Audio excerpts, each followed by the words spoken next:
This is the President McCormack Podcast with your host, Mark McCormack.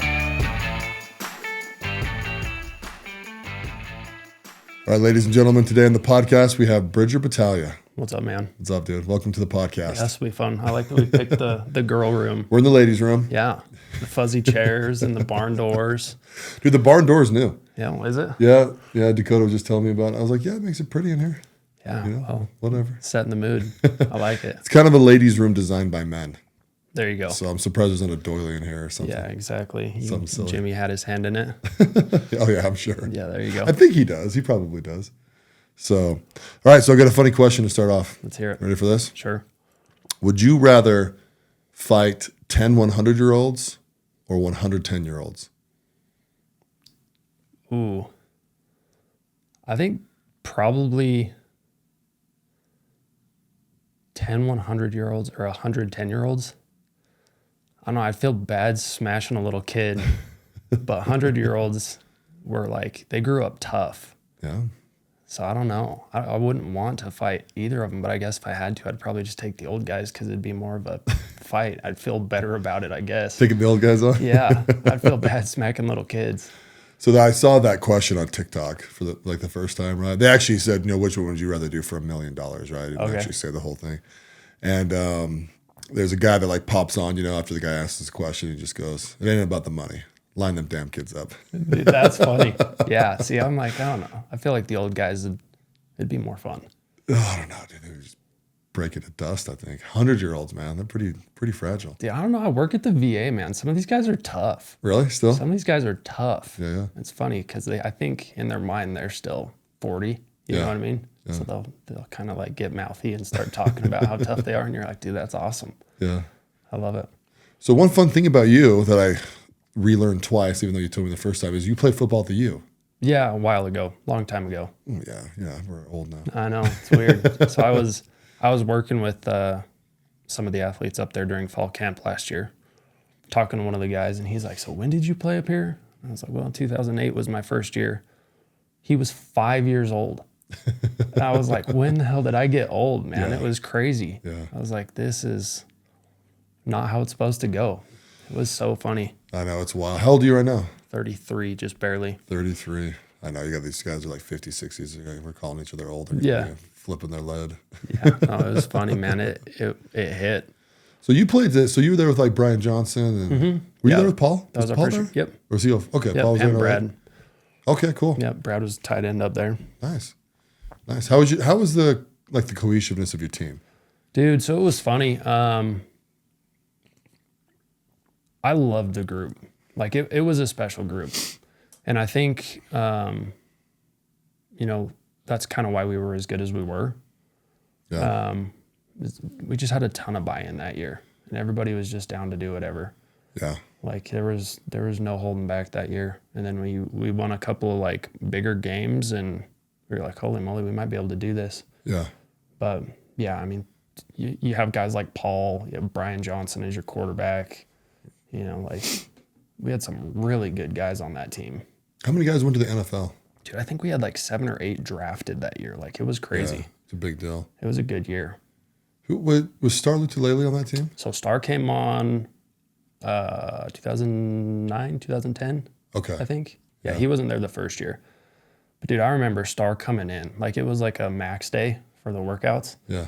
So everybody's, getting juiced, and we've got big weights on the bar and whatever. Somebody just finished max and everybody's going crazy.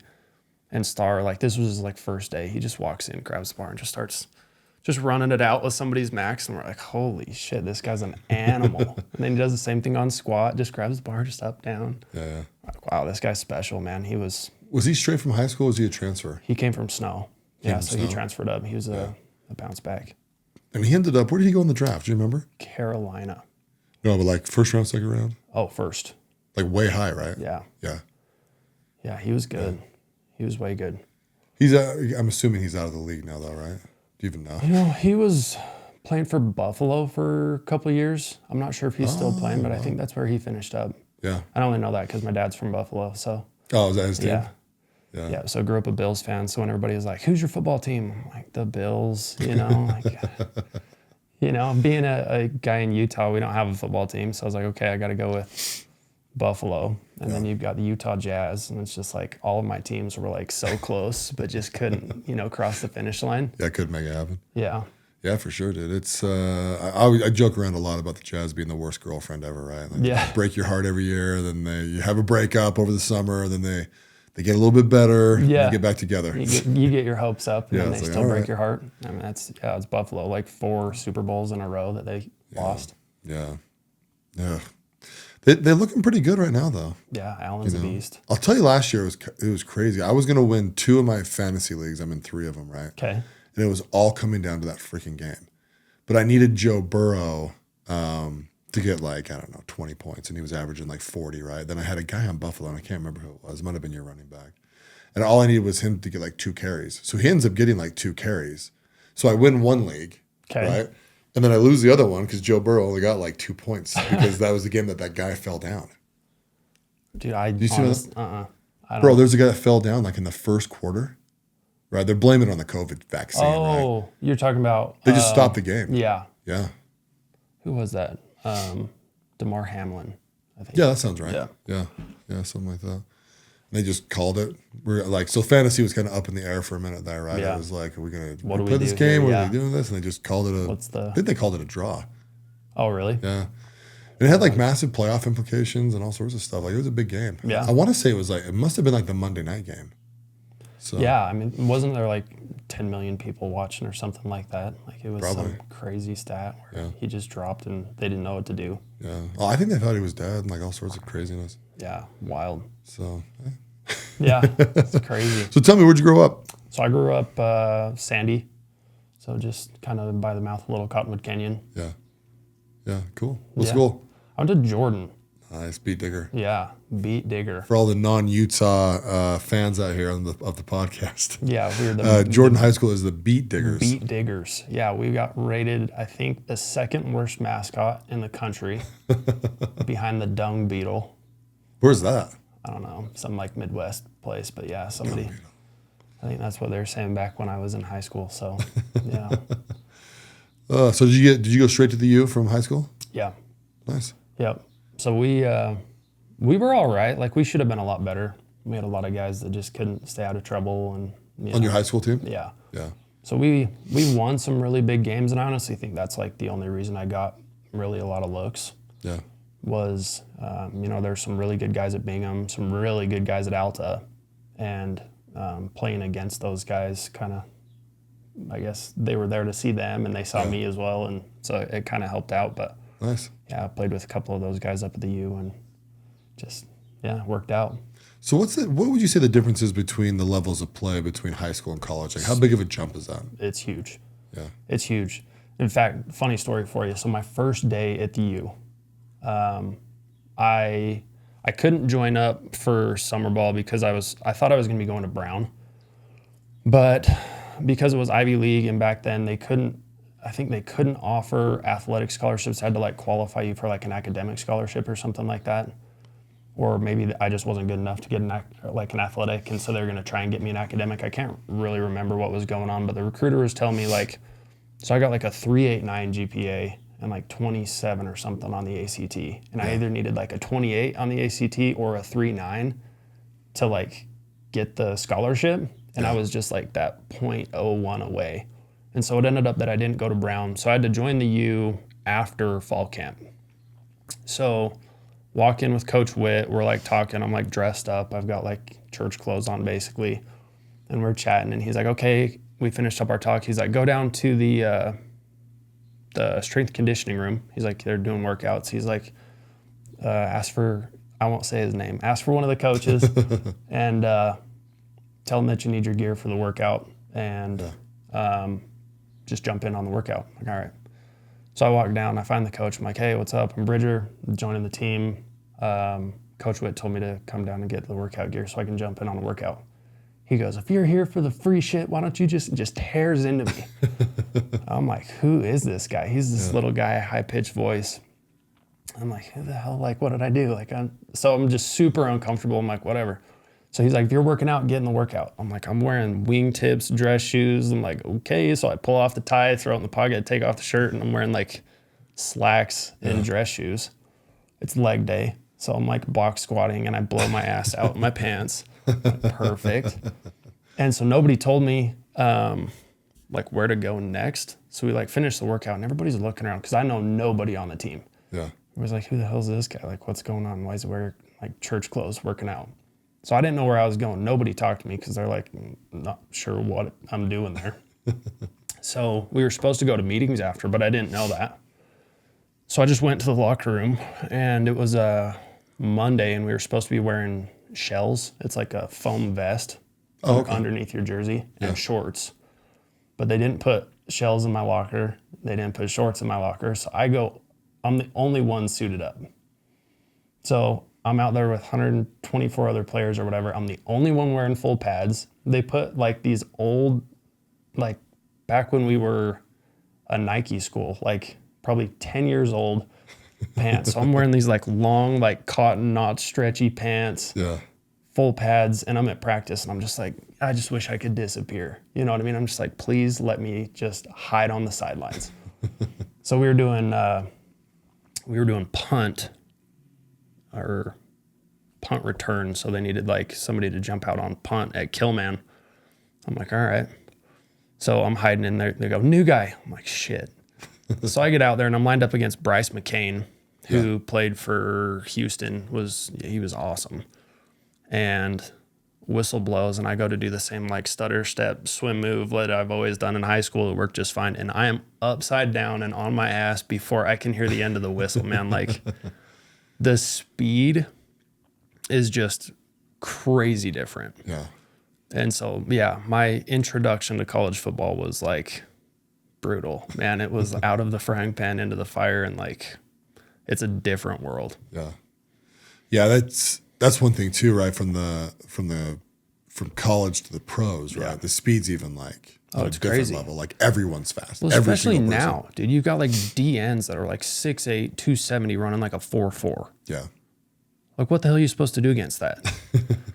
That is a superhuman. You'll find a 400-pounder to block him. Yeah, no kidding. It's like, what are you going to do?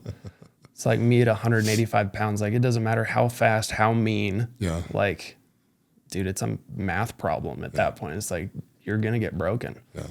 So yeah, some of these guys are just crazy, but the speed's just nuts. What's the, what do you think like the big differences between like the player development too, right? Because in high school, there's pretty much no player development. None. And then when you get to college, it's actually very, very specific, right? So it's getting more so for sure. Like when I was playing, when I was playing, it was there, but nothing like it is now. So when I was playing, it was, you had like your weight goals and stuff. Like they wanted me to weigh like 240. They wanted me to come in and maybe play linebacker. And I was like, that's just never going to happen. So I was eating a ton of food, doing all the workouts and stuff. And I just couldn't put on the weight. But like now, dude, they've got the craziest. So they've got these little sensors that they put in people's pads that tracks like your acceleration and stuff like that. And then it gives you like a score for like your recovery and all kinds of crazy stuff. So it's like way more quantified now as far as like recovery and like, what are this guy's strengths? What's his acceleration? How are we going to like use this guy? And they've got like all this data behind it. Where back when I was playing, it was kind of just like, you had like your position coaches and your strength and conditioning coaches and stuff like that, but it wasn't anywhere near like as scientific and data driven as it is now. Do you think that that really helps player development now with all the data? Yeah. Yeah. I mean, it's crazy. Like when I was playing, we'd have morning workouts, we'd have afternoon workouts, and then a bunch of us that were trying to throw on weight would get like a workout after practice, where now it's like they're only pushing these guys like heavy, like a few days a week, because it's all about recovery and like everything's super calculated. So you're hitting like a percentage of your max lifts on certain days, and like everything's just all about recovery, making sure that guys are just dialed and like ready to go on game day. Yeah. Where it was a little bit more of like the old school, just like push. And, you'll have to recover because if you don't, you get hurt. Yeah. But yeah, it was way more dialed in now. Did you ever watch Hard Knocks? Yeah. Yeah. So you know all the behind the scenes crap there, and like, Yeah. dude, it's funny, man, because I feel like some teams like they are so advanced, you know, in what they do, and then other teams like in the dark ages. There was I think it was the Browns, and they did the Browns. They had one of those coaches, right, that was just like making the guys do like the craziest shit, like up downs and like. Yeah. Like, I can't remember. I wish I could remember exactly everything. And he was huge, right? The dude was like 400 pounds, 5'5", right? And it's just kind of like, I think the athletes have hit a different level. Yeah. You know, like it's not that old school, knock them down, you know. Yeah. Just, what do they call that? Roughneck football. Yeah, totally. Yeah. It's just different, man. The sport's evolving for sure. And like longevity is success. You know what I mean? Yeah. Like that's the thing is you got, especially with all the concussions and stuff like that. I mean, dude, I was a wedge buster. You know what I mean? Like terrible, like strategy was put your head down and just dive into like 600 pounds of like pissed off Polynesian. Like not a great recipe for success. You know what I mean? Yeah. But now they've got all these, you know, pads that they put over their helmets in practice to minimize concussion risk and, you know, super kind of like dialed in concussion protocols. But yeah, I mean, they're figuring out that, you know, if you can play longer, it's just, that's how you're going to win. Yeah. You know, you got a guy like Brady who's obviously amazing mentally, but like physically, he's not really a specimen. But the fact that he was able to play as long as he did let him develop as an athlete throughout his entire career. And that's why he was able to do as good as he did. Yeah. Is because he stayed healthy. I always tell people with Brady, you know, he's my favorite player by far. Totally. And actually, my next favorite player is freaking Rob Gronkowski. Yeah. Like, I love Rob, yeah. Well, I just feel like he's more my personality, right? Like, if I actually ever made it to the NFL, like, that would be kind of my jam. I know. It's fun. I've been watching it. But, I mean, Tom was amazing with, like, his calisthenics and just, like, the way he was able to, like... I tell people all the time, he would just stand in the pocket and get drilled and deliver that ball. I mean, his accuracy is like unheard of, and then his knowledge of the game is like never be touched. I don't think. Did you ever watch Tom versus Time? You know, I think I did. It was crazy. Dude. That's one where it kind of like went into like his new recovery protocol and like the TB12 method and all that, right? Kind of his personal life. So the whole off season, he watches film for like 6 hours a day. Yeah. I'm like, what are you finding? You know what I mean? Like. At that level, though, man, like it's the tiniest things that make the difference, though. Yeah. You know what I mean? Because everybody's good, everybody's fast, everybody's strong, everybody's smart. Like that was the thing is, you know, you're like all state or whatever in high school, and then you go to the next level, and everybody was all state. Like, nobody cares. Yeah. You know, and then they're all state, and they're better than you. Yeah, exactly. And then you go to the NFL, and it's like everybody was like all conference, all American. And so, like, it's the tiniest things that you can do to set yourself apart. And dude, I love the picture of him on draft day. Have you seen that? Oh, yeah. In his underwear? He's just sitting there in his boxers all, like, slouched down. And you're just like, holy shit, that's going to be the greatest football player ever. I know, dude. But it's all, it was all his He has the perfect story, too, right? I mean, he's picked, like, what, 6th or 7th to last? Or 199th. 199th pick in the draft. And, man, he still has that chip. Oh, yeah. I don't know, man. I'm one of those guys that thinks that you can make it. You know, like eventually one day you can have enough money, you can relax. You know what I mean? Right? And with him, dude, it's like, I mean, the dude, what did he get? 9 Super Bowls at the end? Was it 7 Super Bowls and 9 appearances? Or no, 10 appearances because he lost 3. Lost the last one, Yeah, it's hard when a guy has a 20-year career and he goes to the Super Bowl half the time, right? It was some crazy, I saw it like laid out. It was like won the Super Bowl, or it was like conference championships or something like that. But it was like his entire career, it was like one lost. Like it was just like just excellence. Crazy. So tell me this, right? You mentioned this earlier. So in high school, you have dumb guys on your football team, right? You get to college, it's less of those, but you got a few. Yeah. Right? You just got some muscle out there, right? Totally. NFL, they're all smart. Like, what do you think the difference is in that? You know, because the stereotype with the football guys, right, is big dumb jock. And it's like, no, not at the NFL level. Like most of these guys are actually very intelligent. Yeah. Well, and it's I don't know, how are you quantifying intelligence, right? You know what I mean? Like some of these guys, they're geniuses on a football field, and you're like, please get somebody else to handle everything else in your life. But they're super smart and they understand the game, right? And so you get guys like Eric Weddle, not the most physically gifted, right? Like average size, average speed, but he was so smart. Yeah. He was so smart. He understood the game, which allowed him to have the career that he had. What makes him smart? For like the layman person out there that doesn't really get football. So it's kind of like you were just talking about with Brady. Like you put in the time to like understand the schemes so that when you're sitting across from an offense and they do something and they make a change, you know exactly what's going to happen before it happens, and it allows you to put yourself in the right position. Yeah. And especially for a guy like Weddle, who wasn't like a physical specimen, you have to learn how to play smarter. You're just going to get beat up. And so seeing guys like that just become super successful because of like the intelligence and like the game smarts and like super high football IQ. Yeah. It's just, yeah. But like you said, there's also the guys that are just freak athletes, and it's just like they've got enough gifts to just be out there and just, you know, make an impact.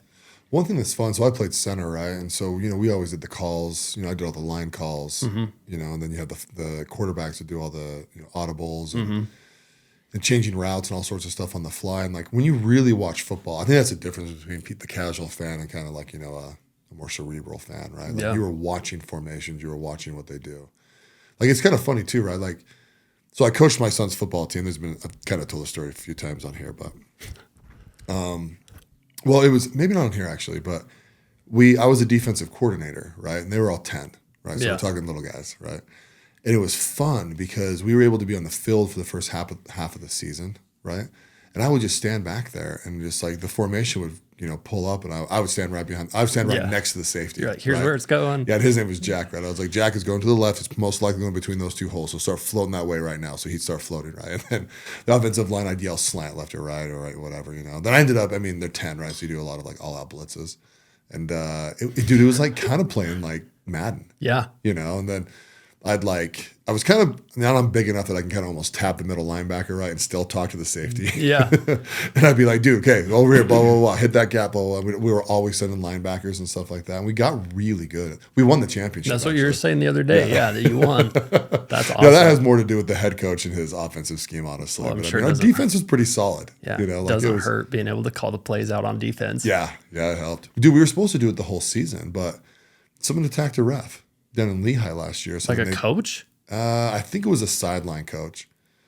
Which, dude, don't get me wrong, right? Like you have horrific calls. Yeah, right. It's little league. They're or whatever. 18-year-olds making $15 an hour. No, to go bro, we had mostly like older guys. Really? Yeah, older guys, some women, a few young guys, right? Yeah. Honestly, some of the worst refs were like 60s. Really? And it was like, dude. So I think we had 4 playoff games to win, right? And this is so funny because I wasn't that. I mean, I was into it. Like when I was coaching hard, right? You know the whole mentality, right? Yeah. But like, it wasn't like during the week I was just like thinking of schemes or like, you know what I mean? It was like, okay, it's game day, time to put the coach hat on, you know. But I think we had 4 playoff games up to the championship to win, and I think we came back from behind on 3 of them, including the championship game. Nice, right? We won in the last minute. Very nice, which is wild, right? That's fun. And it is. It's like kind of fun and exciting for the guys, you know, that kind of stuff. But one of the reasons why we were behind on one, they threw a forward pass. It was supposed to be a lateral, right? Our guys did, right?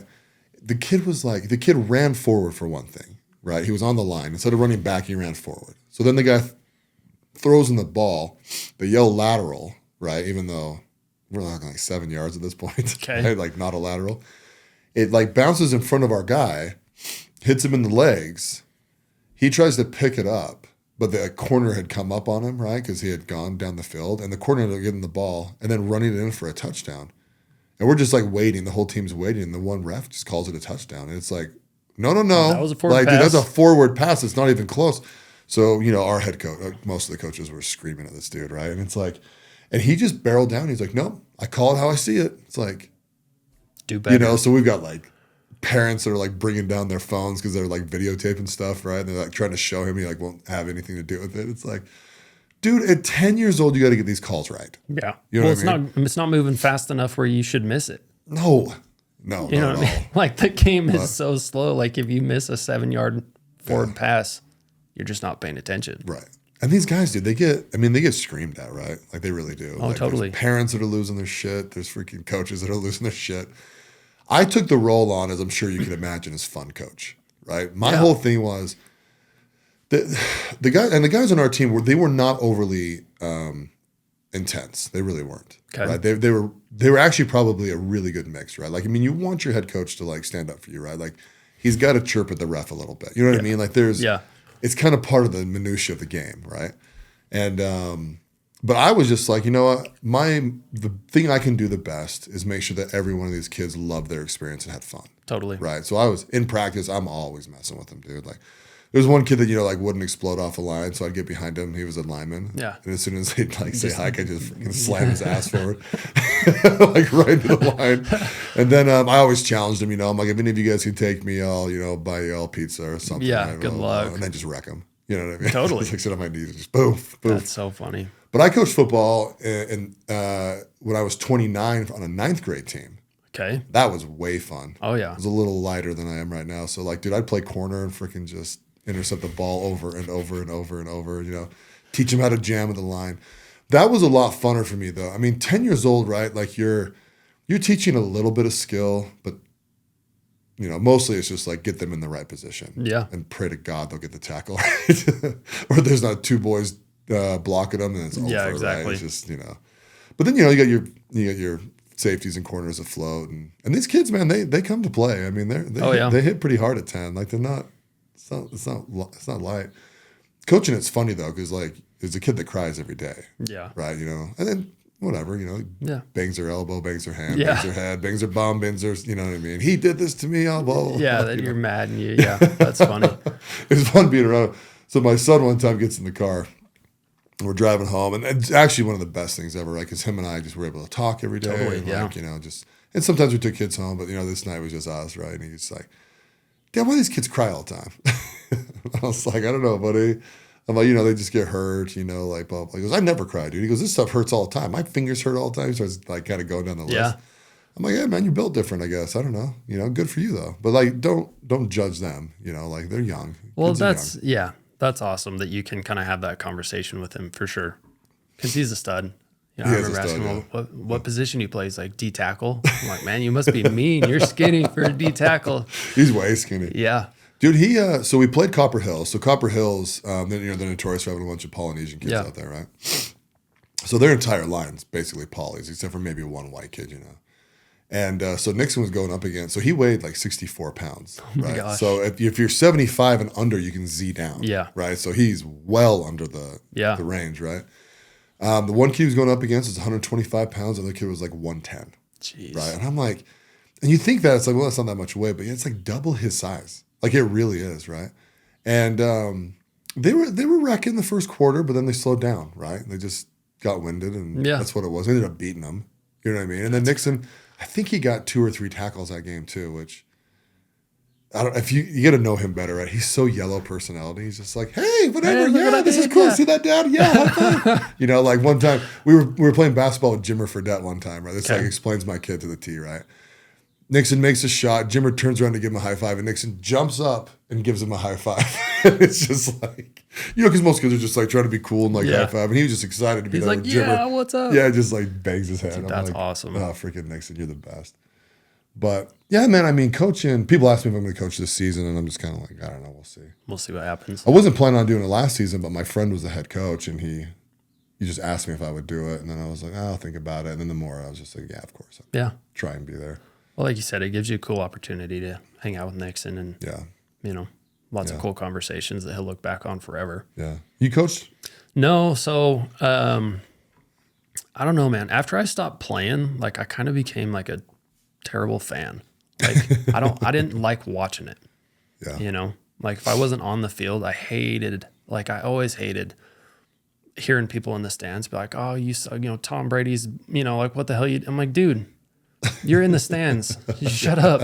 You know what I mean? Yeah. And so like, I always was like, I'm never going to be that guy. Like when I'm done playing, I'm just kind of done. Like I'm just a terrible fan. Yeah. So like I'd go down after, you know, when I was playing in college, I'd go down to the high school and kind of like, you know, talk to the guys and kind of like help out at practice every once in a while. Like if I didn't have practice or whatever, and kind of like, I don't know, offer pointers and stuff, but I've never coached or like done anything official. Yeah.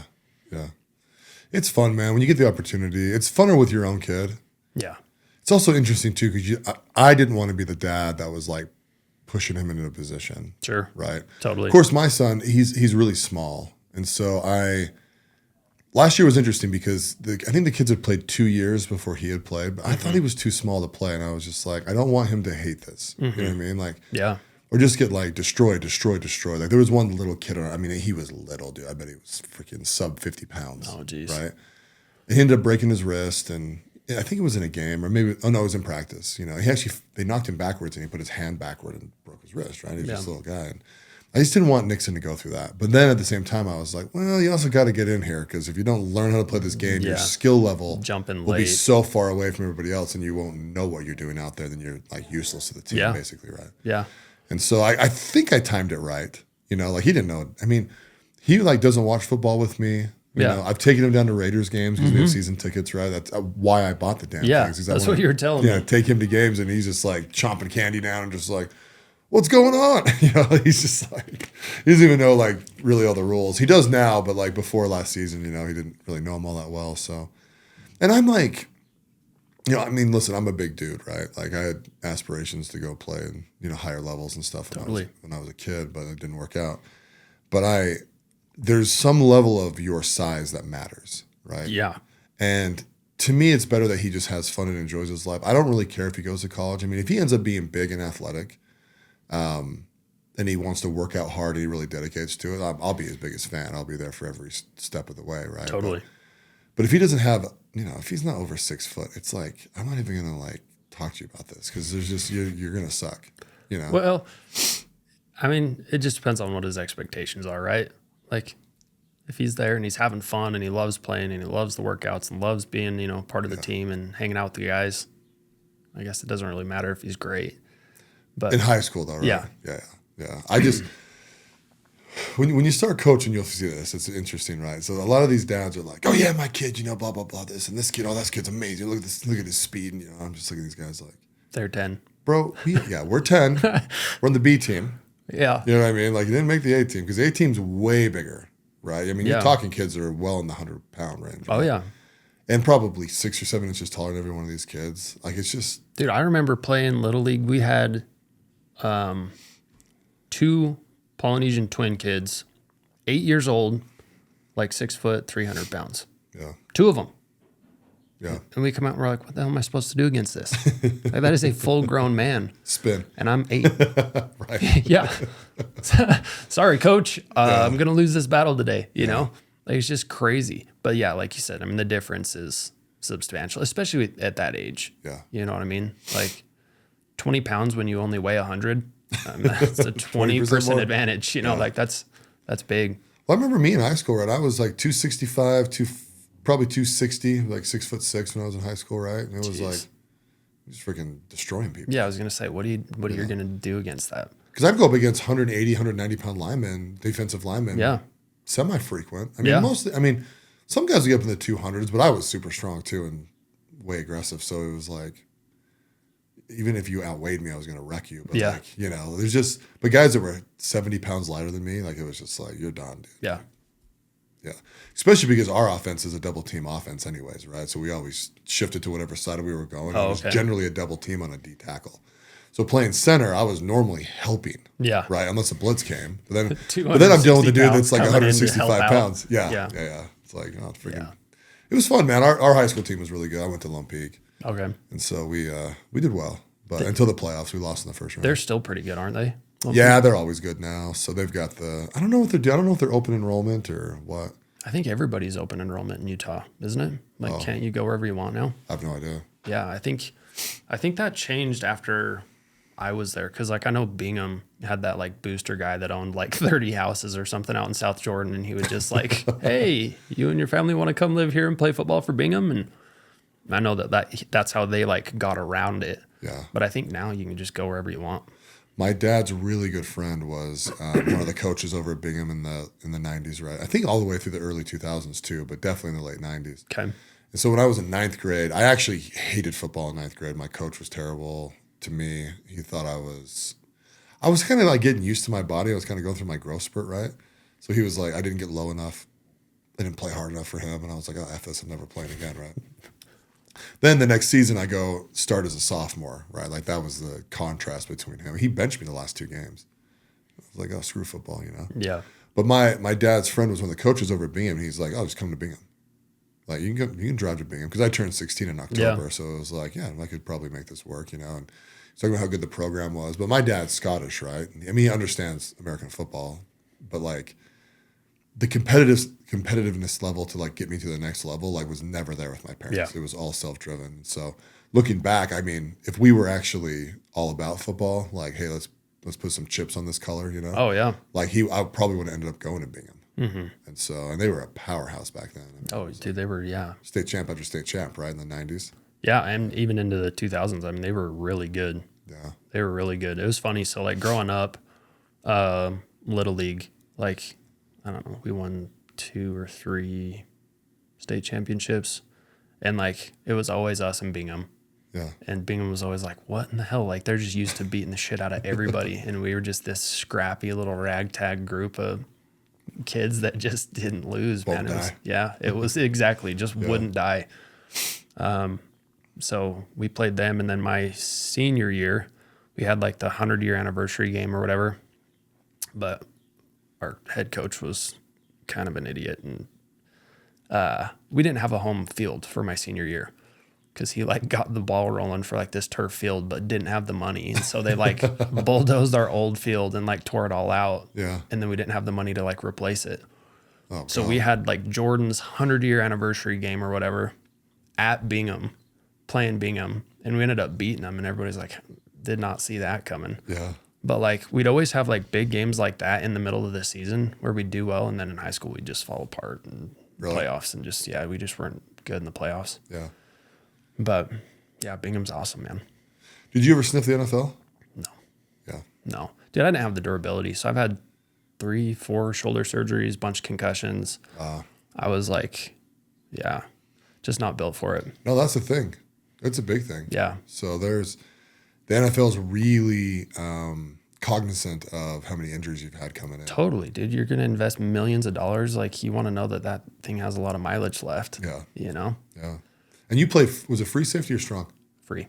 Free safety, yeah. Yep. So explain that position to the non-football So fan. it depends on the defense, but like basically my job was to make sure like nothing got behind me, like your last line of defense. And so basically you're just like watching the offensive lineman at the snap. If they stand up, it's a pass. If they shoot off, it's a run. Yeah. And like that's kind of like your first read. But yeah, biggest thing on safety is like you just don't get beat deep. Right. That's pretty much Come up it. and smash, Yeah. right? Well, and that was the thing is like, so in high school, I played kind of all over the place, depending on who we were playing against and like what their offense looked like. I mean, I played defensive end when we were playing Hunter, who had a good tight end. I'd play free safety or strong safety, kind of to the side of like their better receivers. If they had a good, running back, I'd play linebacker. Yeah. So I kind of just played all over in high school. But really, like I should have been more of a ball hawk, but I just loved hitting people. Yeah. And so like I'd be the safety where I'm like sitting back and the ball's up and I can see, I'm like, okay, I could probably pick it, but I know if he touches it and I kill him, like he's not coming across the middle the rest of the game. And so like I'd give up picks and stuff like that to just blow people up across the middle. And I was mean, dude. I was nasty. And so that was like my style of play. And so it's just hard on your body. Yeah. And that's part of it too, right? I mean, that's like the mentality. Like, you got to be nasty. Yeah. Our coaches, they actually stopped us our senior year. I think some of the parents got pissed, but they used to call us nasty bitches. We call ourselves NBs. We actually even had a patch that we would wear, and that was like our thing, like our sophomore year, right? And it's like, because you have to, this is actually kind of a life lesson, which is kind of fun. It's one of those things you learn in football, right? Like, you have to show up.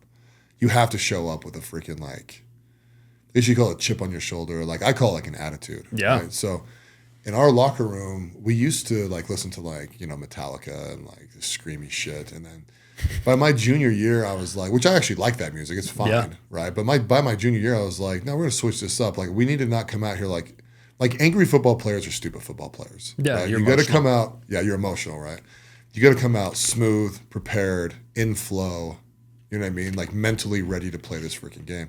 So we switched it up to more like Notorious B.I.G. and kind of like the Like a little more like, let's put some swagger on this. Yeah. We probably rather listen than to a lot of just like get mad. Kanye, you know, nowadays, right? Or Yeah. something like that, right? Just like we wanted to walk out on that field, you know, like in sync, ready to freaking go, but like, you know, pumped up to where we're going to perform, but not to where it's like, oh, smash, smash, smash, smash, smash. Yeah. You know what I mean? It's like the whole team needs to like work together.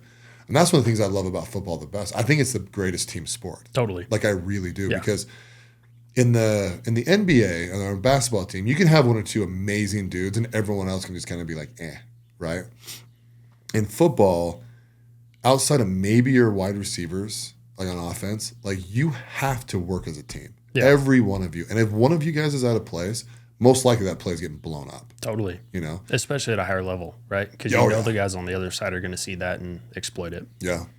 And then, you know, and then the good thing with like, you know, college and pros, like if you're a lazy bro, like you're taking plays off, like they start noticing that and then they start eating you guys alive. Well, and that, I mean, you asked earlier, right? Like what kind of made that Sugar Bowl team special? Like, dude, there was none of that. Like the guys that were starting, like the good guys, just they set a standard, and it was just like it didn't matter if you were scout team, it didn't matter if you were starter. Like, do your job or get out of the way. Yeah. Like it was no like, well, that's okay, you know. It was just do your job or get off the bus. Yeah. Because like we're going somewhere. Yeah. And like you said, man, it's the ultimate team sport for sure. Now that team was special. One of the things that we haven't touched on yet. So you guys, did you go undefeated? Yeah. So you went undefeated. You ended up ranked 6th or 5th? Second. Oh, did you play? What was Alabama ranked? Are you talking about the end of the season? Yeah. Yeah. No. Like going into the college playoff, I think right? we were 4, Don't you like 5. I don't know. I can't remember where we somewhere were in there. going in. But yeah, we played. Because you played Alabama, Bama. It was like a 1 loss, so they weren't. Yeah, in the they lost to championship, right? Florida, Yeah. and they were pissed that they were playing us. Yeah. And then at the end of the year, Florida was number 1 because they won the national championship. Yeah. And then we were 2. At the end of the year, right after you beat Alabama, yeah. I can't remember what we were walking in there. I think you were 5th or 6th. Because wasn't the top? Did they have the college playoff back then? No. There was just maybe the you were BCS 4th games. then. You weren't in the championship game, which is unfortunate, right? Yeah. Which happened to Utah in 04 as well. Yeah. Right. And so, anyhow, but like the thing that was funny, I love this, dude. I freaking love this. I saw this meme, right? Because people are like, oh, Alabama's going to kill Utah. Oh, Alabama, they should be in the national championship game, blah, blah, blah. I mean, it's the same shit every year, right? Yeah. And good for them, right? Alabama's Yeah, built they're a amazing. hell of a dynasty. Yeah. Saban's a genius. Yeah, it's like all the props to them. But being a Utah fan, it's like, I'm so sick of hearing this shit. Let's go. You know what I mean? Now, here's the thing. I'll be honest. I had a lot of friends go to that game. I did not go because I did not think Utah was going to win. Yeah. I was just like, shit. But we were having to fly into like Houston or like all over the place because all the flights were taken, right? Like it was a big deal to go to this game. It was in New Orleans, right? Yeah. Yeah. So then I was just like, I looked at the travel and I was like, it's like freaking $1,900 for coach, you know what I mean? And I was like, screw it, we'll just throw a party, right? Which is stupid. I should have went. Right? I really should have. Because I'm a pretty big Utah fan, right? And my family and friends, I have massive Utah friends, right? Like my cousin David, who's also a business partner of mine. I mean, he's had his dad played at the U. Oh, cool. I mean, I think his grandfather played. No, he didn't. I don't think he played at the U, but he played for like Green Bay. I mean, like it's like a football family, right? And that's through his dad's side, which is my non-blood side. But anyway, so we, I just remember seeing this meme that said, the next time tradition scores a touchdown will be the first, right? Basically being like, it doesn't make a damn bit of difference what Alabama's done in the past. Yeah. Like this game's live today. And you guys came out and smashed their ass like 21-0 in the first quarter, right? Yeah, I think we had like 21 points in the first 7 minutes. Was it that fast? Oh, we were going crazy. Yeah. We were in my basement, dude. I was just going crazy. I was like, this is unbelievable. You know what I mean? Like these guys are just smashing them in the mouth. I mean, you guys, it never got close, right? No, I mean, what was the final score? Like 31-17, I think. Was it? Yeah. Something like that. Like, yeah, it never really got too close. But dude, I mean, we just had so many good guys. Yeah. Like, I mean, Sly was amazing. You know, you got Kruger, you've got Robert Johnson, you've got Brian Johnson at quarterback, you got Matt Asiata and Darrell Mack. Yeah. Like, we had just some good guys. So what was that like? So you guys fly down there. How many days early were you there? 3-4 days early. Yeah. And did you practice down there? Yeah. Walkthroughs or like actual hitting? Mostly just walkthroughs. Like at that time, you're not trying to hurt anybody. You know? Yeah. You're not going to really like. The coaches are trying to get you mentally, right? Isn't that the whole thing? Like mentally prepare you guys for this game? Yeah. I mean, really, it was. They tried to do it just like this is just another game, like just show up to your job kind of thing. You know what I mean? Yeah. Try not to get, too caught up in all the bowl game stuff. But I mean, you're riding around New Orleans on buses with a police escort. You know what I mean? Like it's kind of hard to not get like. When you had some media too, right? Oh, yeah. Did you participate in that? No. Yeah. I wasn't that good. Like I was good enough to be there and, whatever. But like. Did you play in the game at all? So. No, I didn't. And I'm bummed because of the concussions and stuff that I got. Yeah. So I could have opted out of my redshirt year because that was my redshirt year. Yeah. And back then you couldn't play. Yeah. As soon as you played, your redshirt year was over. Yeah. And so because I was pretty underdeveloped, like I came out basically like looking like I am now, like in high school. Yeah. And so, 187 pounds. I was fast, but I wasn't like crazy fast. And just adjusting to the speed of the game. So I redshirted my first year. I was doing pretty well. They were talking to me about like opting out of my redshirt year to like play special teams and stuff like that. Yeah. And I just didn't because I wanted to save that year because I could see myself developing and I wanted to save it. And then I got concussions and didn't end up using all my years anyways. So, right. So no, dude, I was there and helped and, got some kind of cool awards and stuff like on the team for like most improved and a lot of stuff like that. Like I came in and I busted it. Yeah. But yeah, media didn't even know I existed, man. You never know. I never know what it's like. So the day of the game, I mean, what's the anxiety levels like for people? I think that's just an individual thing. Yeah. As far as a team, dude, it just felt like we were just like there to get shit done. Yeah. Like just dialed. So they prepped you well then. Oh yeah. Yeah. I mean, I think the mental side of the game was where we excelled. Do you think anybody was nervous about playing Alabama? Maybe a little bit. Just because of like, you hear SEC and dude, I remember like just in warm-ups and stuff, we're lined up against everybody and there's a kid on their like scout kickoff team or something, like 6'5", got his jersey packed under his, pad, just bricks for abs. I'm just like, holy shit, this kid is on like their scout team. Yeah. Like just nuts. Oh, they're deep. Dude, they're so deep. But I think really it was just one of those things. And obviously it played out that way, but it's like you line up our guys against their guys that year. Dude, we were just good. Yeah. We were just good. And we'd won a lot of tough games and like we'd done a lot of like really hard stuff as a team that year. Yeah. So I think the belief was just there and we were just there to start smacking people in the mouth. It's funny. I mean, I think nowadays for me mentally, right? Like I would be able to be in that team and like it would not bother. I mean, I'd be excited to play Alabama. Totally. I'd be like, let's go freaking kick this shit out of these guys, right? But I actually think me at 18, 19, 20 would have been a little more like, oh, we're good, but it's Alabama. You know what I mean? Like I just wasn't as mentally tough as I am now, back then, of course. It's 20-something years. Yeah, I mean, the mental side of it, I mean, that's kind of like what I have decided that I'm going to like focus my practice on is just like the mental side of performance. And I think it probably started from football. Yeah. Is just seeing like the guys with all the physical gifts and they weren't right with the 6 inches between their ears. Right. And they just never did anything. Right. And then you've got the guys that are like, they're pretty good, but like their head was always in the right spot and they just handled it. Yeah. And I think that's where we were that year is we were just tough. Yeah. Like the mental side of it, dude, we were just tough. We were just ready.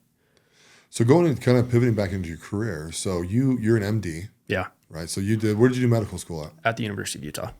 Oh, nice. Yeah.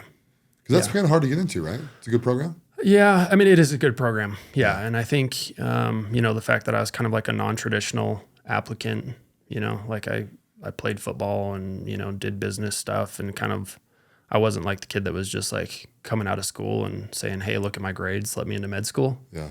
Like I'd done some things that kind of made me stand out, and I think that helped. Yeah. But yeah, it was a good school, getting better and better. Honestly, I think the healthcare system up there's one of the better ones, and so I'm super grateful to have been able to go there. So, what was your undergraduate?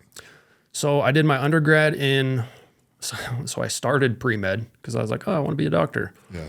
And then I didn't know how to study. So I was always like just smart enough in high school. Like I said, I got really good grades and had some Ivy League like looks as far as like playing. And so I was always like smart enough, but I didn't know how to study. And so I get up to the University of Utah and I'm like taking pre-med biology and I'm putting in the exact same amount of time into studying that as I did in high school, which was 0. Yeah. You know, I'd just like show up to class and pay attention and, you know, hope that I retained enough to crush it on the test, which just didn't work. And so I got a C in biology and I look at my report card. I was like, holy shit, those exist. Like I've never seen a C before, you know what I mean? So I was like, well, if I'm going to have to focus on football or school, football all day. And so I switched to business, did business for a while. And then when I got my last concussion and I stopped playing football, I was like, dude, I haven't gone to school and not played football since I was like 9 years old. Right. So I was like, I was kind of just there to like, they all say like student athlete, right? Like student first, athlete second. I'm like, we're all here to play football, you know, like we're not here to get our sociology degree. Yeah. And so I just, I stopped playing for a while, kind of did the business stuff for a little bit. And then, had kind of a cool experience where it was like, you know, you need to go back to med school. So I went back and got another degree in, exercise physiology. I guess they changed it like 2 months before I graduated to kinesiology. So like that's like the exercise sports science. They're like all kind of like equivalent. But my degree was in exercise physiology, and mostly because I was already studying all that stuff anyways for just my own personal benefit. And it covered a lot of the pre-med like prerequisites as far as like all the chemistries and physics and all that stuff. So there was a ton of overlap, so I didn't have a lot of like extra classes that I had to take. So those were the 2 undergrad degrees. So were you pretty excited to get into medical school? Yeah. Was it a hard path? Was like the MCATs hard or? Yeah. So I feel like I've always had like enough gifts to like do what I need to do, but I've never been like the guy who was just like born for it. Yeah. You know, like I was always smart enough, but like not as smart as the smart guys.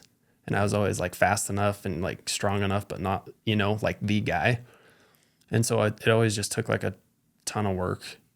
But, you know, what led me to like going back, because I was just going to do business stuff. I was like, yeah, being a doctor would be cool. But I honestly just wanted to like take care of we were about to get married. So my fiance at the time, I was like, I just want to be able to like provide a cool life. And, you know, maybe the doctor route's not the thing. And, but I had like a pretty cool like spiritual experience that like told me like, dude, this is what you need to do.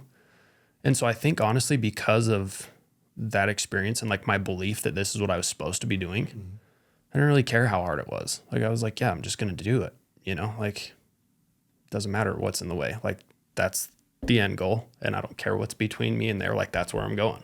Yeah. And so, yeah, it was hard. I mean, I got, you know, smoked in a couple of classes. I had shoulder surgery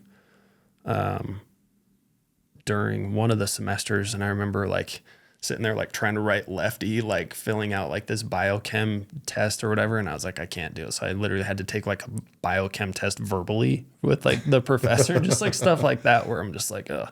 Yeah. But you just figure it out, you know. The MCAT was tough. I don't know. I did well enough to get in, but yeah, it was not easy. So where are you at in your career right now? So through med school, you do 2 years of preclinical. So it's all the classwork stuff. Is that right off the bat, or did you do like 4 years of like in classroom stuff? No, so it's 2. Okay, just 2. Yep. So you do however long your undergrad takes. So for me, because I had to go back and do all the pre-med prerequisites, that was like 2.5 years of just straight prereqs. So when you're smart and you plan ahead, which I didn't, because I thought I was going to be a business guy and a football player, you like spread out all of your like hard classes. I was just taking like biology, chemistry, physics, like every semester, and just like taking all the sequential classes. Yeah. So I got wrecked, but you have 2.5 to 4 years or whatever of your undergrad. You start med school, and most schools have 2 years of preclinical, which is like all of your super heavy like knowledge base. So you get that, and then after 2 years, you take step 1 of your boards,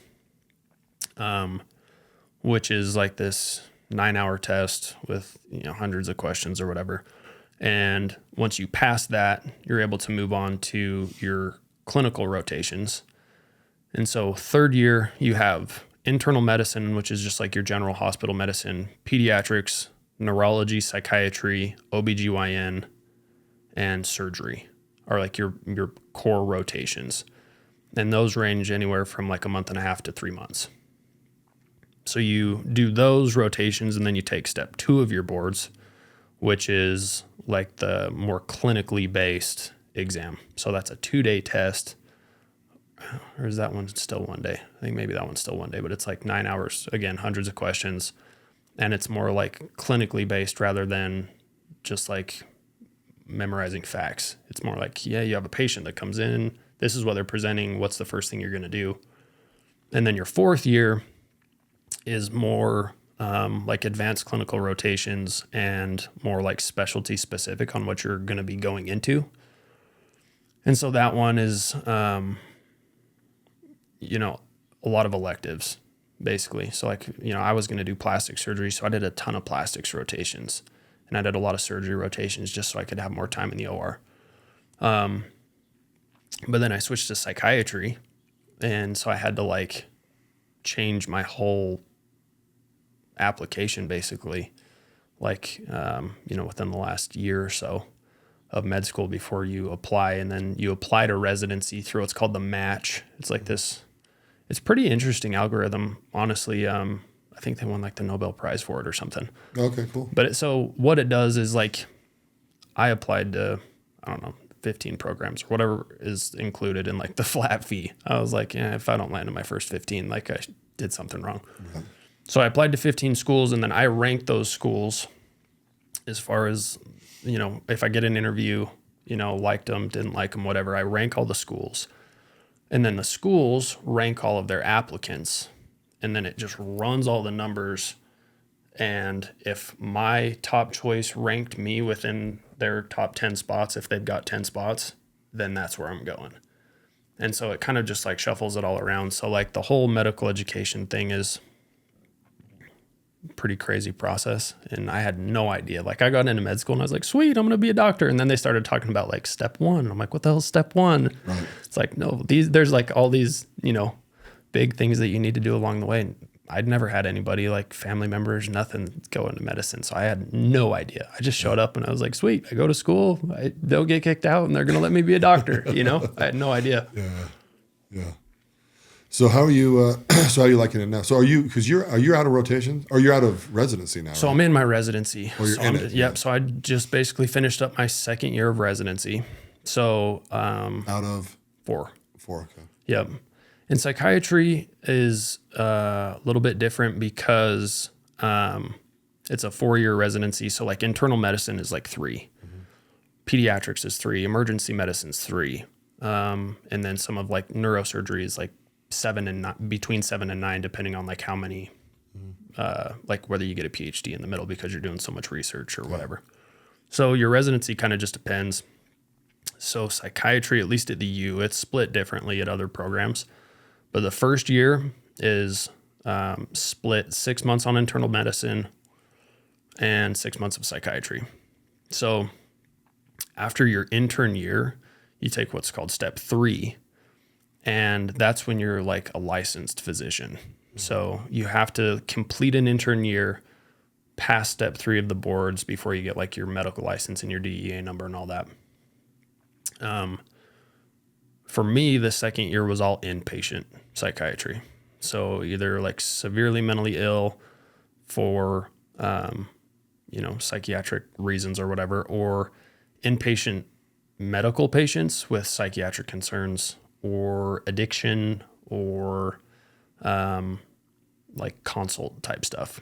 And so depending on the rotation, I'd either be at the VA, at the mental hospital, or at the main hospital, and just focusing on like different areas of mental health to try and figure out kind of like what I want to do.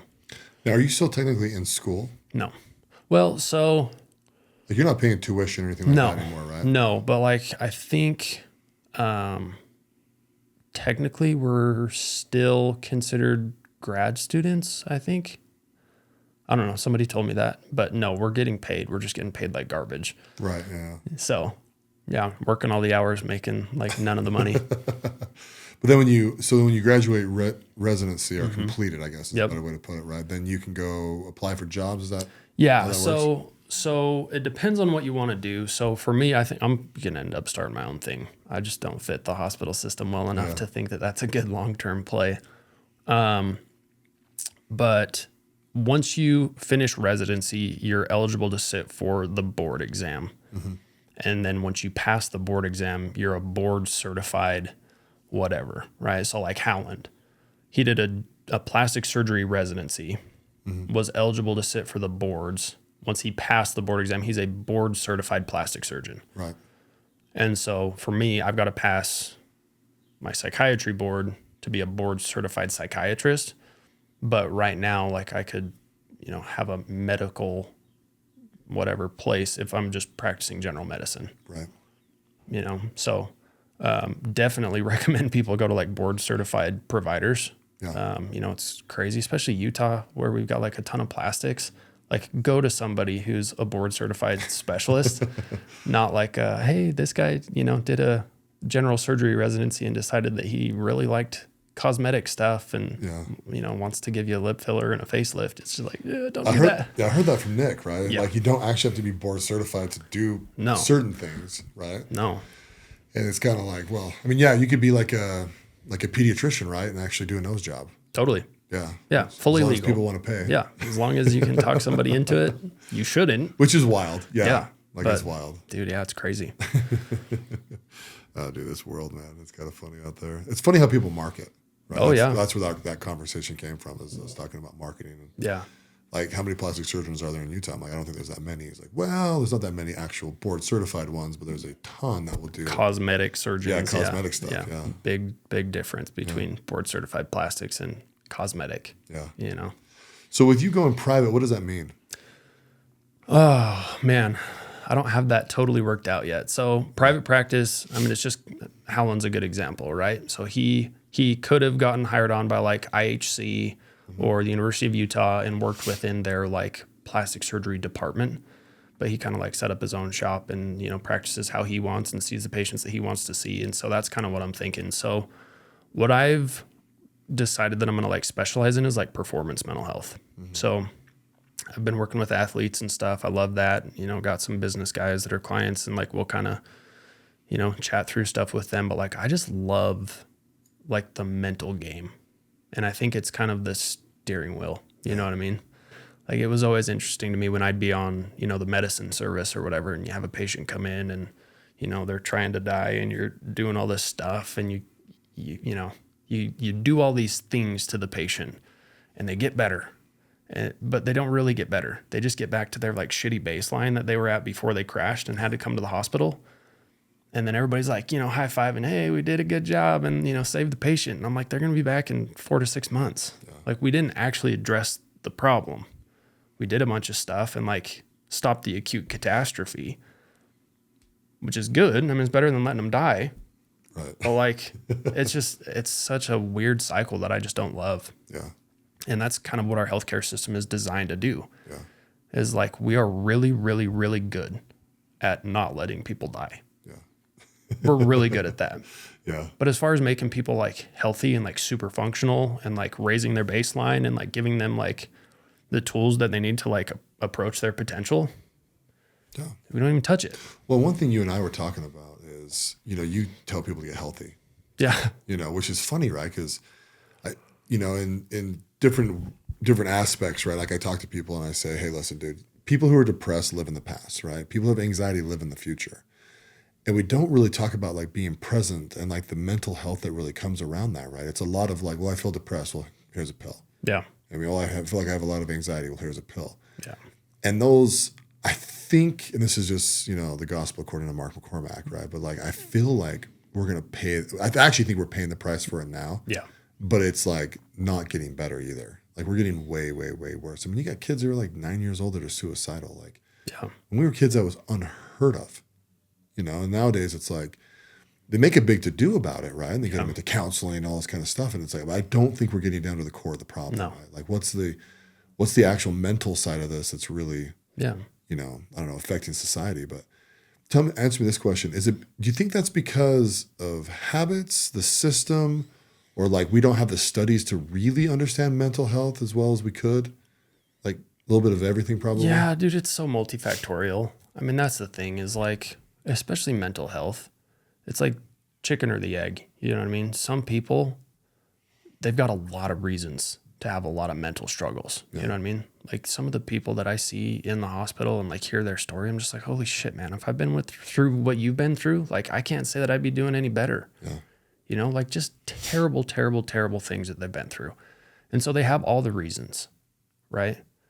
But then you also see patients where they're actually like doing really well. And you hear their story and you're just like, holy moly, man, you've got just as many reasons as the next guy. And so you can't say that it's, stuff that's happened to people, because the same scenario happens to the, two different people and they have drastically different responses. Yeah. You've got like the genetic and biological component, right? Where it's like some people are just predisposed to it. And then you've got the environmental side where, maybe you're kind of like genetically leaning that way, but you eat like shit, you sleep like shit, you're surrounded by terrible people, you know what I mean? Like that's just where you're going to go. Yeah. And so I think what we've done, that's frustrating to me, and this isn't just mental health, right? It's just like our healthcare system in general, is we treat symptoms and we pretend like we're treating the actual problem. Right. And I liken it to like somebody driving a car and their check engine light comes on and they come to us and we put a smiley face sticker over the check engine light and we just send them back out driving. Right. You know what I mean? And it's like, well, you don't see the light anymore. It's like, yeah, but there's still an issue. And the problem is when the check engine light first comes on, maybe you just need to like change your oil, right? Maybe you need like a new $10 filter. But we put that sticker on there and we send them down driving, and then all of a sudden their car blows up and they're stranded in the middle of nowhere. And they're like, hey, what the hell, man? Like I came to talk to you about this. And we're like, oh, did you run out of stickers? Yeah. It's like, no, that's not how it works, right? We're not like actually addressing the issue. And that was one of the things about why I chose psychiatry, is I felt like the mental health side of things is so important and it's so overlooked. Yeah. And so we're just like, oh, well, if they don't take their medications, it's just because we didn't give them the right medication. It's like, no, you have no idea what led them up to being in the hospital, and you're expecting this pill to solve all their problems, and it's just not going to happen. Yeah. But when you're in the hospital, you don't have time to like dive into it with patients and figure out like what makes them tick and what really brought them in there. Because you're pushing people through this so fast. Totally. Right? You're cranking, man. And so it's like, that's one thing that I really liked about psychiatry, is like you have time with your patients. You can really kind of like get into it and you can see, what actually brought them in there. So going through your medical school training and now residency, right? Which I'm sure you're learning a lot, mostly through residency, right? Yeah. What's the biggest takeaways in mental health? Like what are the main top 3 things that people really need to do to like stay on a good path? Yeah. Like probably not going to like the answer, but it's the same as everything else. Like get your sleep dialed in, eat nutritious foods, stay hydrated, get sunlight, exercise, surround yourself with good people. Like we treat everything like a disease that has this like pill solution, but like we weren't designed to live life the way that we're living. Right? We're never getting sunlight. It's all this artificial stuff. You know what I mean? So we're never getting sunlight. The average person, like, dude, I remember being in the hospital and like people are like, I can't tell you the last time I drank water, right? They just live off coffee and like Diet Coke. I'm just like, holy moly, like, how are you going to do that? Like your body needs water to run. Like if you don't have water, you die. Yeah. But like you have these people that don't drink water and they feel like shit and they're just like, oh, what's going on? I've got headaches. I need more Tylenol. I need a migraine cocktail. I need, and I'm just like, drink water. Like that'll help. Yeah. And then our food, you look at our food, man.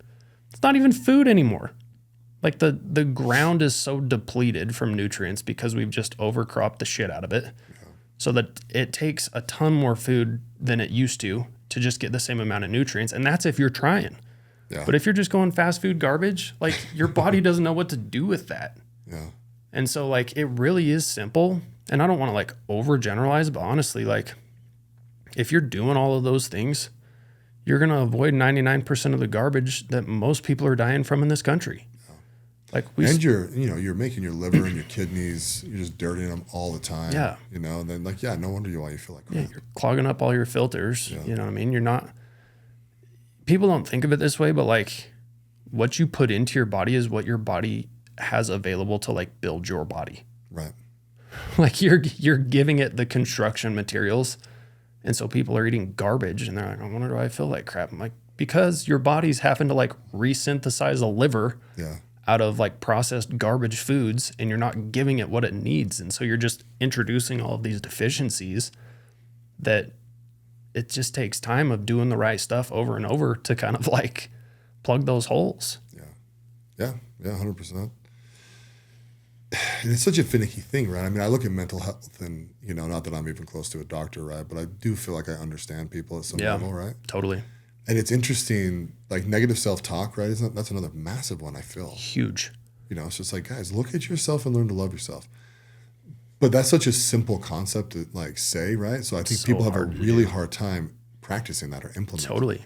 Well, and it goes back to that chicken or the egg thing. You know what I mean? Like if you wake up tomorrow and you're feeling like shit, you're tired, you have no energy, you hate your job, your family situation's a mess. Yeah. You got shit food in the fridge, you know what I mean? Like you're set behind, right? Yeah. You're not putting yourself in a position to succeed. And so that negative feeling of like, oh, I just woke up like garbage, and then your surroundings are like reinforcing that. It's just this like perpetual loop that you get caught in of just like reinforcing the negative. You know, and so somebody comes to you and they're like, Mark, you just need to like have positive affirmations and start thinking positively. You're like, dude, get the hell out of here. Like, you don't know shit about anything. You know what I mean? Even if they're right, like your internal and external situations are reinforcing each other. Yeah. And so what's hard is you have to break one of those. You have to break one of those. And it's easier to break the external, right? And then let that reinforce the behavior that you're trying to have like internally. But it's so hard when you sit down with these people and you're talking to them and they're telling you about like how they're struggling, and you're like, yeah, I get it. Like if my day looked like your day, I would be depressed as well. Right. I would feel the exact same way. Yeah. But when you're in that internal state, it's so hard to get that motivation to like change the external until the internal gets so bad, right? It's like the whole carrot or the stick thing. Yeah. You either need a big enough carrot or a harsh enough stick right. to like change behavior. Yeah. And I think what I've seen most of the time is it's like that whole frog in a pot of boiling water. Is it's just such a progressive change and just so gradual that like it doesn't suck bad enough to really motivate behavior until they get to a place and they're like, holy shit, man, I got to make a change now. Yeah. And you're like, I agree. And this is years and years and years of, you know, suboptimal behavior. It's going to take some time. Yeah. You know, like it isn't going to just change immediately. Yeah. Because the internal like chemistry and stuff, like, dude, that's one thing that's super interesting to me is like how connected the mind and body are, and how you can change physiology with thoughts, and how much control, like if you have the right mindset, like the changes in your body, and the opposite, like if you change your body, like how it changes your mental, you know what I mean? Like they've all kinds of cool studies where they're like testing blood levels for hormones and stuff like that. And the difference between like somebody slouching with like their chin down and like talking quietly and kind of whatever, or like their chest up, you know, like chin up and like talking confidently. Yeah. Dude, like there's changes in the blood chemistry going on by just standing up and talking with like a bigger, more confident presence. Yeah. You know, and so changes like that, super simple. And it's funny because like I'll sit with somebody and they'll be, you know, I'm super depressed and, you know, still having suicidal thoughts and this like that. And they're down and they're low. And I'm like, what would you look like if you were happy? And they like give me this like little half-ass smile. I'm like, not what I'm talking about. Yeah, I don't know. I'm like, tell me a time where you were just like crushing it, like where you felt like you had a huge win. Like, tell me a time where, you know, you were just as happy as you can remember.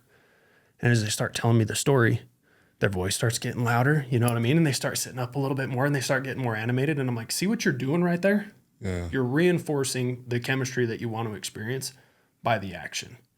And they're like, oh, no shit, this guy might actually know what he's talking about a little bit, you know what I mean? Yeah. But like, one of those things has to break first. And from what I've seen, I think the external is easier to change and then the internal will follow. Yeah. But if you've got the mental just determination and, you know, focus, I think you can change the internal and the external will follow as well. Yeah. Yeah, absolutely. So what do you think now in your life, you know, you're 33, right? You've gone through medical school, you've played football, you've done some really cool stuff so far, right? You're married to your best that's bud. The coolest thing, man. You met my wife the other night. She's awesome. Yeah, she's really cool. What do you think, what's your best life advice to people? You know, for me, man, like who you marry, I think is step 1 through 100 on the path to success. Yeah. I think if that first domino is wrong, it's really hard to live an awesome life if that relationship isn't where it needs to be. So decide who you're going to marry with who you want to become and the life you want to live in mind. That would be my first thing. And obviously I'm only speaking from like my current level of ignorance, you know what I mean? Like 10 years from now, I might have better advice, but another thing that I think is huge is if you hear that voice, and I think everybody like knows what I mean by the voice, you know, like whether you think it's God or the Holy Ghost or your conscience or your higher self or whatever. Yeah. When you connect and you hear that voice, follow it. There's never been a time where I have heard the voice and followed it, no matter how hard the path was, and I've regretted it. And there's been plenty of times where I've heard the voice and I didn't follow it and I regretted it. Yeah. And then I think just try and add value. Add value, man. Like it's not that hard. Try and leave everybody in every situation better than you found it. I like that, dude. Adding value it's a very good way of putting it, right? Because people, I've gone through some things in my life, right, where like in business, it's really easy, right? You want to make more money, you got to add more value. That's it. That's a very simple, quantifiable thing. You know, if you're the top salesman for your company, you bring in X amount of dollars, you go ask for X amount of the net, and it's just a negotiation at that point, right? But that really flows into every aspect of life, like adding value, especially inside friendships. You know, because people think, well, I've been friends with this kid since, you know, junior high or high school, right? And like, eventually, if you guys don't both, or, you know, guys and girls, whoever, right? If you don't both pour into that relationship and continually add value to it, and sometimes your value is just to be fun, right? Totally. When you're a friend, right? Yeah. Doesn't mean, you know, you're like giving them money. You're like, you know, those are actually the side things that are really bad for friendships. Yeah. You know? But like really, like everything, if you're with your wife, your kids, you always have to be adding value to that person. And then you become something who's valuable. And, you know, and I think people kick back on that and they go like, no, friends should just be friends. It's just no matter what happens. And it's like, that's actually not true. Not even. Yeah. Not even close. No. You will blow that friendship up if you guys don't progress together. You know, or like that whole saying, right? Like, oh, you've changed. It's like, I hope so. Yeah. Right? If I haven't, yeah, I'm doing something wrong. Yeah, you love the 15-year-old version of me? Yeah, exactly. I hate to break it to you, that dude was pretty preoccupied by himself and that, you know what I mean? Not the same dipshit I was in high school. Yeah. Thank you. Yeah. You know, you want to enlighten yourself all the time. And totally. The more enlightened you become and wise, the more value you can add to other people. Yeah. And I think it's that like reinforcing, you know what I mean? If you surround yourself with the right people who are constantly evolving as well, like you can't help but just get better. Yeah. You know, but you have to be somebody that can step into that circle and show like, hey, I need to be one of the people in your circle, right? Because people who are already doing well are very careful about who they let into their circle because they don't want anything screwing up what they've got going. Right. You know, and so you need to be somebody who can come into that and be like, hey, no, like you're going to be better because I'm here and I'm going to be better because I'm around you. And together, like we're going to accelerate that process of growth. And I would advise people, protect that circle. Totally. Get people out of that circle that don't belong there. Like seriously, get them out of there. Yeah. Yeah. Absolutely. You know, you only need, it's like what Joey Diaz is, right? You only need 3 months. Yeah. Yeah. You do. You could take over a country. Yeah. Yeah. That's so funny. I've seen that. Yeah. That's so good. Yeah. He's right. Totally. You know, he really is, man. You just need your freaking good buddies. That's why the walk group is such an interesting thing, right? Because we have 50 dudes we can depend on. Yeah. Like, there's not a dude in our group that you couldn't be like, hey, man, I really need this from you. Yeah. They come and do it. Well, and that's been such a cool thing for me, right? Is like getting to know some of these guys and like they hear what I do and like they'll call me up and we'll have a, hour conversation or whatever. And at the end, they're like, holy shit, you're actually pretty good. I'm like, were you doing me a favor by calling me? You know what's what I mean? going Like, on here? But they're like, hey, when can we chat again? I'm like, dude, I'd love to. You know what I mean? Like you said, like there's so many good guys that like if you need help with something, call them up. Yeah. Like everybody's been so cool and so willing to just open up and say, hey, no, I'm here. Consider me a resource. You know what I mean? And it's just, it's an interesting group, man. Yeah. And I think we've got something special for sure. Well, and see, your disadvantage is not the right way to say it, right? But you have only been to one. I'm playing catch up. Yeah, you're playing catch up. The cool thing, though, dude, I feel like the group really jumped around you really fast. Yeah. Because wasn't there 4 new guys when you came in? It's like you, John, Wills, one other dude. So the problem is I can't remember who's new anymore. Yeah. Yeah. But yeah, no, I was just like, dude, I'm here to play all out. And I think everybody saw that and they're like, cool. Yeah. Part of the club. You know what I you mean? just became one of the boys like day one, like let's just go.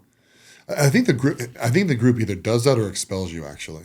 Yeah. Because if you're a dude that's like not participating, like it just does not vibe in there. Well, totally. And it goes back to what I was just saying, right? Like you've built something special. Yeah. Everybody's progressing.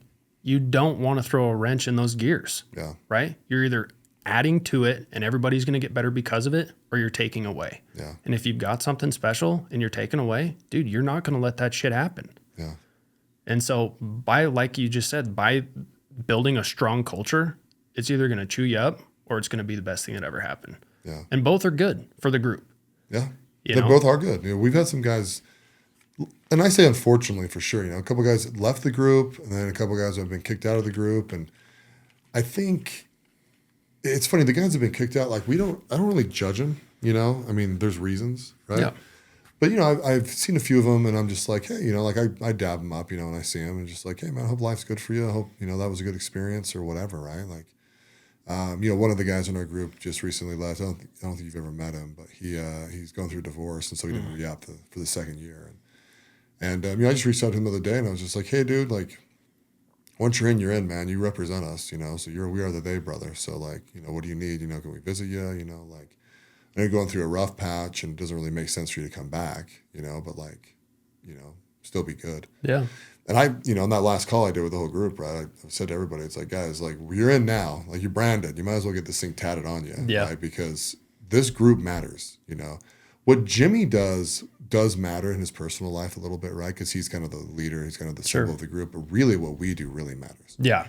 Because I don't want to be in 5-10 years from now being like, oh yeah, a bunch of dudes from your group are shitheads and terrible in business, dishonest, that kind of crap. Like I'm going to be offended by that. Totally. And I think what our responsibility is being, like some of the first guys in it is setting that culture. Yeah.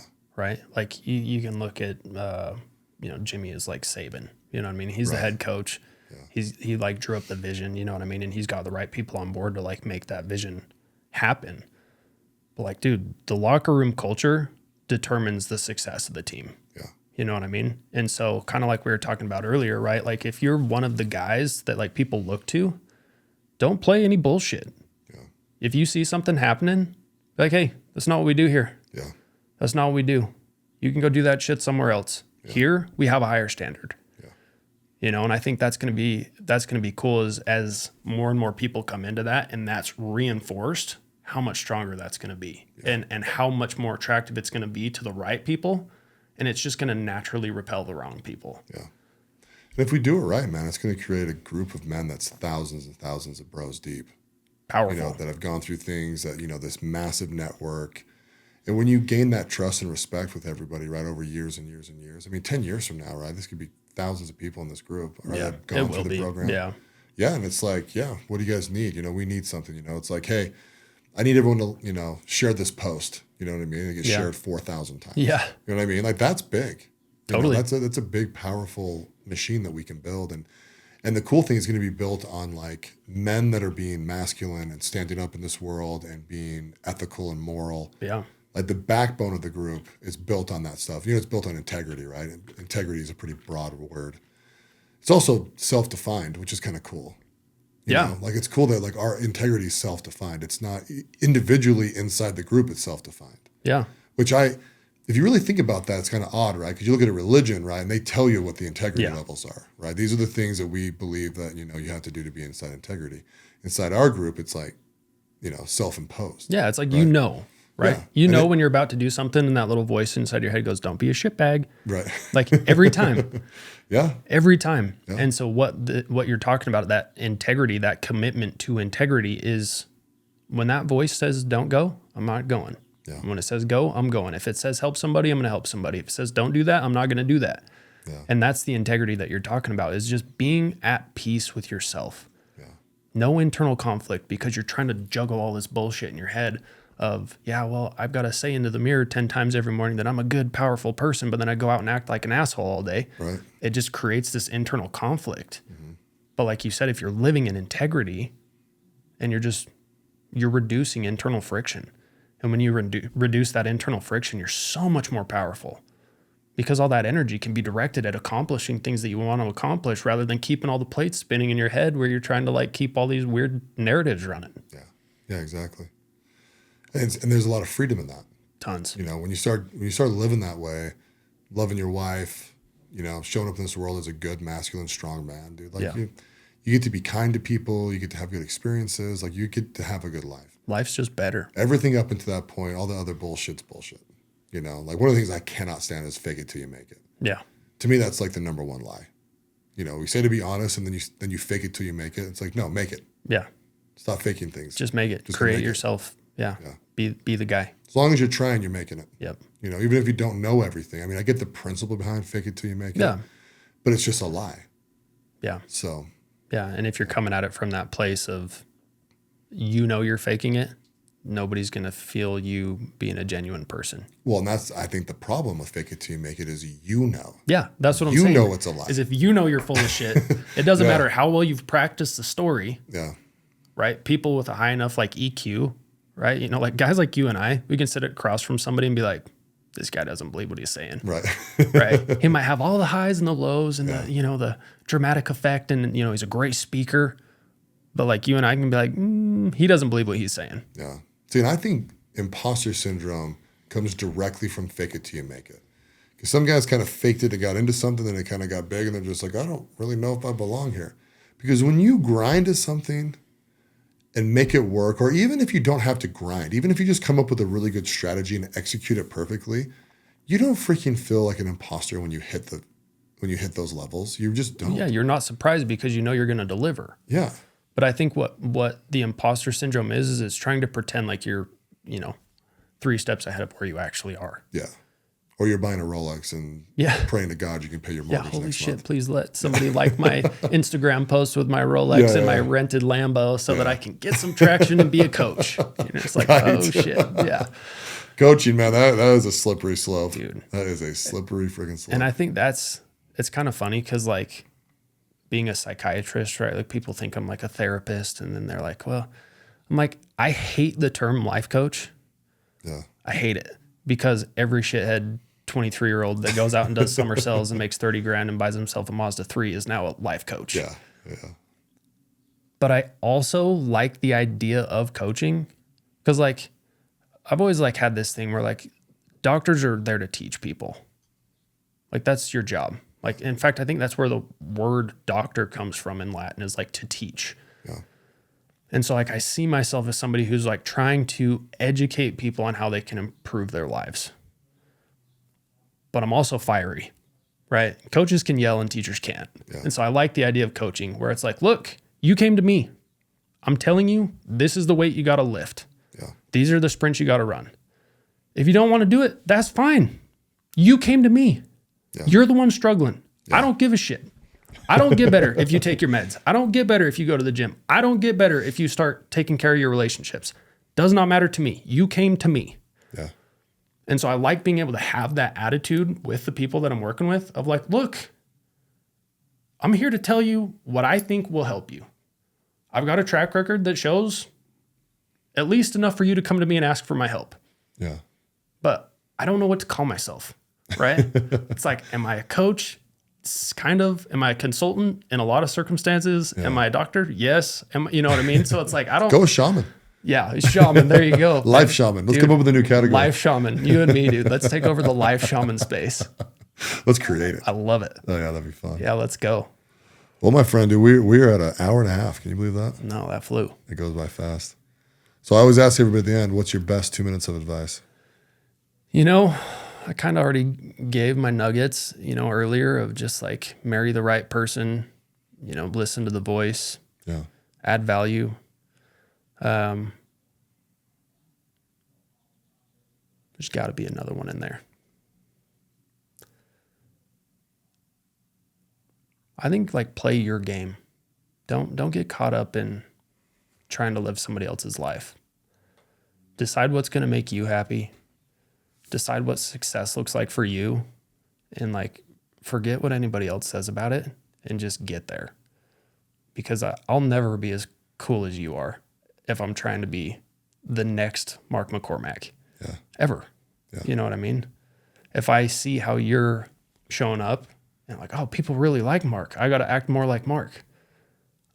It goes back to that imposter syndrome, right? Like exactly. I know like I'm never going to be able to show up like you do if I'm trying to show up like you do. Yeah. But if I'm just like, why do people like me? What do I add? How do I add value? What value do I bring? And I just try and double down on that. And I just like try and figure out who I am and just be the best version of myself that I can be. I feel like that's a way better like recipe for success. I agree 100%. I've said a lot of times to people, it's like, dude, I want to see the most authentic version of you with the shit. Yeah. Right? Because then it's honest and it's so much easier to connect when you do that, right? Exactly what you're saying. Like if you want to be more, if you see someone that's charismatic and you think, oh, I could be more charismatic if I chose to be, then choose to be a little bit more charismatic. Yeah. But don't choose to be that person. Yeah. Like Dave Chappelle is hilarious, right? My favorite comedian of all time is not even close, right? I love his humor. I would never try and recreate it though, because I'm not him. Yeah. There's not a chance. It would come across so stupid. You know what I mean? Yeah. Like if I want to be funny, I got to be funny in my way. And then once you realize that identity, you just people gravitate to you. Yeah. You're like, yeah, I'm just me. And then you look in the mirror and you're like, yeah, I'm awesome. Yeah. And then all of a sudden you're doing good. And like you said, the right people gravitate towards you, right? Yeah. The people that are going to be around that and are attracted to that is cool, because then you have people that like you for you. Yeah. But if you've built this whole circle of people that like you because I'm trying to be like Mark, it's exhausting. Yeah. And you can never take that mask off, because you're like, oh shit, if they actually found out who I really am, they're all going to run away. Right. But which is probably not true, but yeah. Yeah. But if maybe it is. I don't know. But if you build that circle on like, this is who I am, love it or leave it. Some will, some won't. So what? You just go for it. Yeah. Yeah, for sure. Well, my friend, thanks for coming on the podcast, dude. This was fun. I'm excited for the guys to hear about you. Yeah, this was fun. So, all right, until next time. Yeah, thanks for having me. Thanks for listening to the President McCormack Podcast, brought to you by McCormack Foundation, Saxton Fund, ADP Lemco, and Professional Floor Systems. Make sure you subscribe to the podcast and keep up with Mark on Instagram @President McCormack.